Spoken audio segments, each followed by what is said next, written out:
To call in Spanish, so to call to somebody and also to make a phone call is llamar. Llamar. L, and we said this double L creates a Y sound in most Spanish dialects, just like the Y. Double L, A-M-A-R, llamar. Llamar. Good. And we said that in Spanish you don't tend to say my name is or I am called. You say I call myself to introduce yourself. So how would you say I call myself? Me llamo. Me llamo. Good. And if you want to ask somebody what their name is, you can say, how do you call yourself? So let's do this informally. How do you call yourself? What was the word for how? ¿Cómo? Como. How do you call yourself? ¿Cómo te llamas? Good. ¿Cómo te llamas? How would you say, how does she call herself? What is her name? ¿Cómo se llama? Good. ¿Cómo se llama? Imagine you heard her name once before and you wanted to say, what was she called? How was she calling herself? ¿Cómo se llamaba? Good. ¿Cómo se llamaba? What was her name? What was his name? Or what was your name formally? What was their name? What were they calling themselves? ¿Cómo se llamaban? Good. ¿Cómo se llamaban? Good.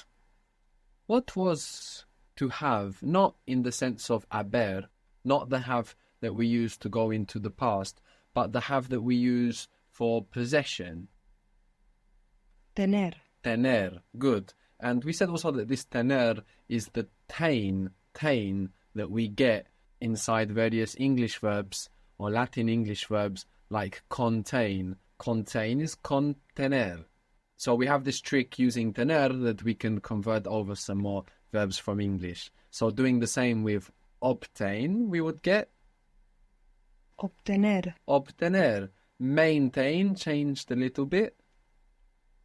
Have a go. Mantener. Mantener. Mantener. Mantener. And we said that man actually is like from mano, hand. Sustain, and this one changed a little bit as well. Sostener. Sostener. So this tain that we have in English is tener, to have.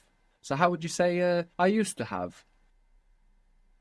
Tenía. Tenía. Good. So if you wanted to say I used to have a big house? Tenía un grande casa. Un casa grande. Yeah, almost, but Una Good. casa grande. Good. These bits and pieces require a little thought as well. Tenía una casa grande. We used to have a big house? Teníamos una casa grande. Good. Teníamos una casa grande. And the accent stays in the same place on the ia. Tenía, teníamos. Good. I used to have 4, but now I don't have any left. I used to have 4, but now I don't have any left. The word for 4 is cuatro. Cuatro. Cuatro. Related to? Quarter. Very good. So I used to have 4. Tenía 4. Good. But now Pero ahora I don't have any left. So they don't remain me, or it doesn't remain to me. That's all we need to say to give that I don't have any left. no me queda. Good. So all together, I used to have 4, but now I don't have any left. Tenía 4, pero ahora no me queda. Good. Tenía 4, pero ahora no me queda. Or, pero ahora no me quedan. You could use either. So we're not using have to give this meaning have left. How was I have in the present?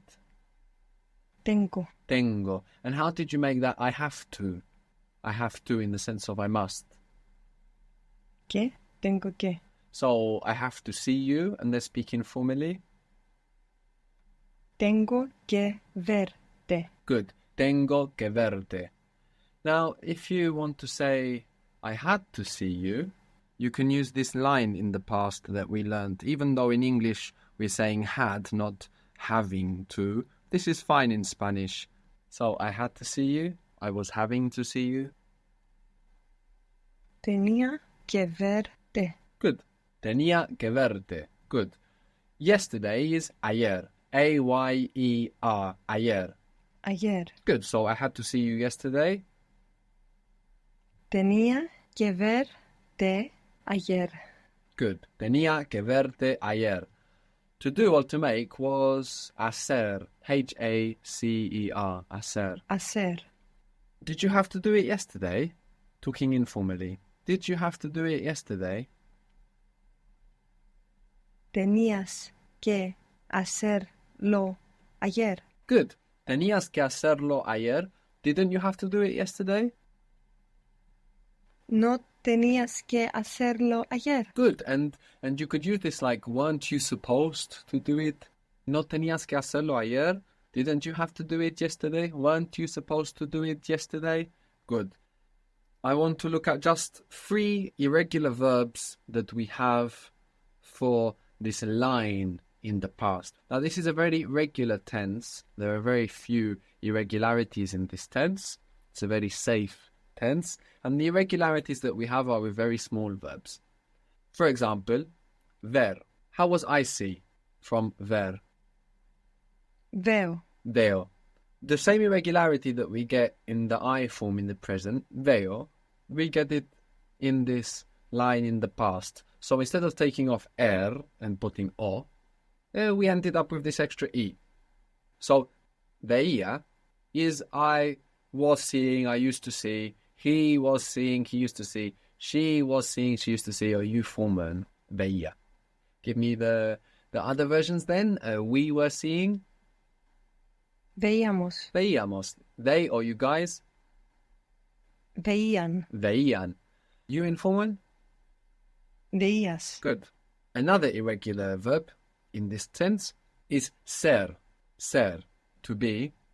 Now the base for I, he, she, it, you formal is era. Era. Now this is very easy to remember because we are looking at the past, which is a line in time, and an era in English is a line in time in the past. So we can just think of an era. We would use this with characteristic things. So for example, if you wanted to say, I used to be a student, what was student? Estudiante. Good. So how would you say I used to be a student? Era estudiante. Era estudiante. Good. We don't need the words for a. Era estudiante. Good. Were you a student? Informally. Eras estudiante. Good. Eras estudiante. We were students. Éramos. Where are you putting the accent? I couldn't tell. I put it at the a, at the amos, but it's éramos. Éramos. Good. In these tenses, the accent doesn't move around. Good. So éramos. Good. We were students. Éramos estudiantes. Good. What were they? What were they? ¿Qué eran? Yeah. ¿Qué eran? Good. And then the last one, of course, that is irregular in this tense is ir. Ir. To go. Now, I was going is kind of like a blend of the two different ways we have of creating this past. Aba and ia. I was going is iba. So you see, we got a bit of ia and a bit of aba with ir. I was going from to go. Iba. So you can give me the other versions. We were going. Íbamos. Good. They were going. Iban. Good. You were going, informally. Ibas. Ibas. Good. Why were you going? ¿Por qué ibas? Good. Now, iba is very useful because, of course, you can use it like in the English, I was going to call you, for example. I was going to go, but I didn't have the time. I was going to do it, but I forgot. So you can use it in this way as well, which is very common. So how would you say I was going to call you and we are talking informally? I was going to call you. Iba llamarte. There's something missing. Iba llamarte. Iba, I was going. What kind of verb is going? Iba a llamarte. Good. Iba a llamarte. I was going to do it. Iba a hacerlo.